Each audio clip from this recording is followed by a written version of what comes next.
ಅವರೇ ಎರಡು ಹೇಳ್ತಿದ್ದಾರೆ, ನೀವು ಮಾತ್ರ ಮುಂದುವರಿತಾ ಇಲ್ಲ, ನೀವು ಅಲ್ಲೇ ಇದ್ದೀರಾ. ನಿನ್ನೆ ತಿರುಪತಿಯಲ್ಲಿ ನೀವು ದೇಶದ ಆರ್ಥಿಕ ಪರಿಸ್ಥಿತಿ ಪರಿಹಾರ ಆಗ್ಬೇಕಂತ ಬೇಡ್ಕೊಂಡಿದ್ದೀರಿ, ಬೇರೆ ಏನ್ ಬೇಡ್ಕೊಳ್ಳುತ್ತಾರೆ?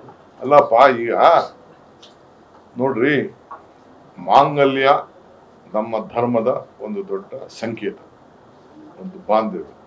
ಹೆಣ್ಣು ಒಂದ್ ಕಡೆ ಇತ್ತು, ಗಂಡು ಒಂದ್ ಕಡೆ ಇತ್ತು, ಅವೆರಡೂ ಸೇರಿದ ತಕ್ಷಣ ವಧುವರ ಆಯ್ತು. ಅಕ್ಕಿ ಒಂದ್ ಕಡೆ ಇರ್ತದೆ, ಅರ್ಶನ ಒಂದ್ ಕಡೆ ಇರ್ತದೆ, ಅವೆರಡೂ ಇರಿದ ತಕ್ಷಣ ಮಂತ್ರಾಕ್ಷತೆ ಆಯ್ತು. ಈ ಹೆಣ್ಣಿಗೂ ಗಂಡಿಗೂ ಒಂದು ಬಾಂಧವ್ಯದ ಬಂಧನ ನಮ್ಮ ಹಿಂದೂ ಧರ್ಮದಲ್ಲಿ ಒಂದು ಮಾಂಗಲ್ಯ. ಅದು ದೇವತೆಗಳು ಈ ಕಾಲದಿಂದ ಕೂಡ ಬಂದಿದೆ. ದೇವ್ರಿಗೂ ಕೂಡ ನಾವು ಮಾಂಗಲ್ಯನ ಕಟ್ತೀವಿ. ನೀನು ಚಿನ್ನನೇ ತಗೋಬೇಡ ಅಂತ ಹೇಳಿದ್ರೆ ಏನ್ ಕಾಸು ಯಾರು ಕೊಡೋರು? ನೀ ದುಡ್ದದ್ರಲ್ಲಿ ಪಾಪ ನೀನು ಸಂಬಳ ಮಾಡಿ ಏನೋ ಮಾಡಿದ್ಯ. ನೀನ್ ಹೆಂಡ್ತಿನ ಮದುವೆ ಮಾಡ್ಕೋಬೇಕಾದ್ರೆ ಅಟ್ಲೀಸ್ಟ್ ಏನೋ ಒಂದು ತಾಲಿ ಕಟ್ತಾ ಇದ್ದೆ, ಅದನ್ನು ನೀನು ಕಟ್ಬೇಡ ನೀನು ಅಂತ ಹೇಳಿದ್ರೆ, ಚಿನ್ನನೇ ತಗೋಬೇಡ, ಒಂದ್ ಸರನೇ ಮಾಡ್ಕೋಬೇಡ ಅಂತ ಹೇಳಿದ್ರೆ ಅದು ಹೆಂಗಾಗ್ತದೆ? ಅರ್ಶನದ ಕೊಂಬು ಕಟ್ಟು ಅಂತ ಹೇಳಿದ್ರೆ ಹೌ ಇಟ್ ಈಸ್ ಪಾಸಿಬಲ್? ನಮ್ಮ ಹೆಣ್ಮಕ್ಳು ಈಗ ಅವರು ನೀ ಬೆಲೆ ಇಲ್ಲ ನಿಲ್ಸಕ್ಕಾಗ್ಲಿಲ್ಲ, ಬೆಲೆ ಏರಿಕೆನ ನೀನ್ ನಿಲ್ಸಕ್ಕಾಗ್ಲಿಲ್ಲ.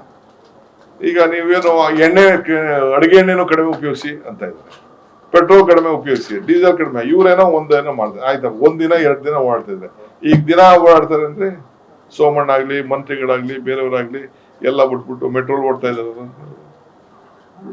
ಅವರೆಲ್ಲಾ ಲೀಡರ್ಗಳು, ಎಲ್ಲಾ ಮಂತ್ರಿಗಳು, ಎಲ್ಲಾ ರಾಜ್ಯದಲ್ಲಿರೋಂತ ಎಲ್ಲಾ ದಿನ ಬಿಟ್ಬಿಟ್ಟು ಒಂದಿನ ಫೋಟೋ ಶೂಟ್ ಬಿಟ್ರೆ ಬೇರೆ ಅವರೆಲ್ಲ ಓಡಾಡ್ಲಪ್ಪ, ಯಾರು ಬೇಡ ಅಂತಾರೆ, ನಮ್ದೇನ್ ಅಭ್ಯಂತರ ಇಲ್ಲ. ಪೆಟ್ರೋಲ್ ಆರು ಉಳಿಸ್ಲಿ, ಡೀಸೆಲ್ ಆರು ಉಳಿಸ್ಲಿ, ಎಲ್ಲರೂ ಅವ್ರ ಮಾತು ಕೇಳಲಿ. ಊಟನೇ ಮಾಡೋದ್ ಬೇಡ ಅವರು, ಎಣ್ಣೆ ಹಾಕೊಂಡು. ಎಣ್ಣೆ ಅಂದ್ರೆ ಅಡಿಗೆ ಎಣ್ಣೆ ಅಪ್ಪ, ಅದೇನ.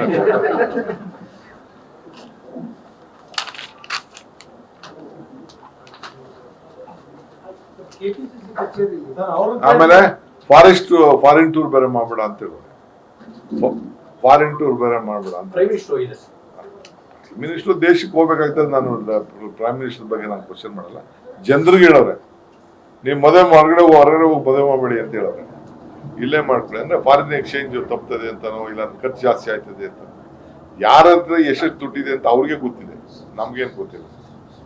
ಸೊ ಜನರಿಗೆ ನಾವು ತಪ್ಸೋದು ಸರಿ ಇಲ್ಲ. ಅವರ ಹಕ್ಕು ಇರೋದು ಒಂದು ಲೈಫು, ಅವ್ರೇನೋ ಎಂಜಾಯ್ ಮಾಡ್ತಾರೆ, ಅದಕ್ಕೆ ಯಾಕೆ ನಾವು ಅದಕ್ಕೆ ಅಡಚಣೆ ಹಾಕ್ಬೇಕು? ಬೇರೆ ನಾವು ಸರ್ಕಾರದಿಂದ, ನಮ್ಮ ಸರ್ಕಾರದ ಪಾಲಿಸಿಗಳಲ್ಲಿ ನಾವು ಏನಾದ್ರು ಜನಕ್ಕೆ ಸಹಾಯ ಮಾಡಬೇಕೆ ಹೊರತು ಮಾಡ್ಬೇಕು.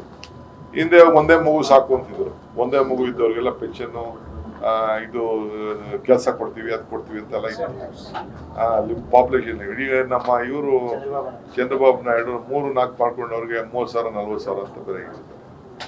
ಅಂದ್ರೆ ಜನ ಎಲ್ಲ ಅರ್ಬನೈಸೇಷನ್ ಆಗ್ತಾ ಇದಾರೆ ಅಂತ ಇರ್ಬೇಕು ಅಂತ ಕಾಣ್ತದೆ.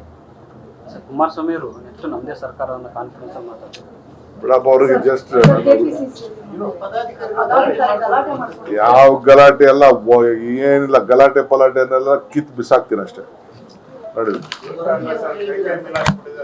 ನಮ್ಮ general secretary working president will take action.